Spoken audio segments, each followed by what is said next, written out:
All right, so let's look at some more examples here. We're going to convert our ratios to fractions. So we have a 0.14 to 0.44. And so we're really just having a fraction with two decimals in it. Now, if we wanted to do this and divide it out, we'd actually have to move their decimals. So let's go ahead and get rid of our decimals to start with. So if we move 2 there, we move 2 there, and then that gives us 14 over 44, which is a nice number over a number that we know how to work with. Now 14 divided by 2 is going to give us 7. 44 divided by 2 is going to give us 22. And now we have 7 over 22. Now 7 is a prime number, we can't go into 22, and so then that would be our fraction in reduced terms. Now sometimes we have the larger number on top, and so 35 to 10, well, that's going to give us 35 to 10. Now we have to just reduce. So the only thing that looks like it goes into both is 5. 5 goes in here 7, 5 goes in here 2, so that gives us 7 over 2, and that would be our reduced fraction for that ratio. So from the ratio of 35 to 10 becomes the ratio of 7 to 2. All right, another one of these where we have mixed numbers. So again, what we have to do is put it into improper fractions first, and then after that we can go from there. So 9 times 2 is 18, plus 4 is 22, over 9, 2. Here again we just have 4 over 3. Now we have to put it as the overall one fraction divided by the other fraction. Now last time we went and rewrote it as divide. Maybe this time we'll do the other way. We can multiply by 3 over 4. And when we do that, everything cancels here in the denominator. We just get 1. But what we do in the denominator, we also have to do in the numerator. So like I said, that all cancels. We just get 1 down here. Up here we get, well, 3 goes in here once, 3 goes in here 3 times, 2 goes in here twice, 2 goes in here 11 times.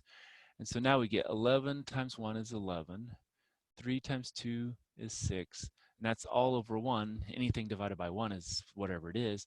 And so then that is our final ratio reduced form, which looks a lot nicer than the 2 4/9 to 1 1/3. All right, here we got another application problem. So 7 women on a 562-mile Antarctic ski trek reached the South Pole in 38 days after they began their adventure. What was the ladies' average rate of speed per day? Round your result to the nearest tenth of a mile. So when we do that, we're going to have to go out to 2 decimal places so we can round to the tenth. And all we're going to do is we're going to take 562 divided by 38 because that's our miles and that's their days, and we want how many miles they did per day. And so we just take 38 into 562 and we go out to 2 decimal places. So that goes in once. That's going to give us 38. Now we're going to subtract. So here we have to borrow. So that's a 4.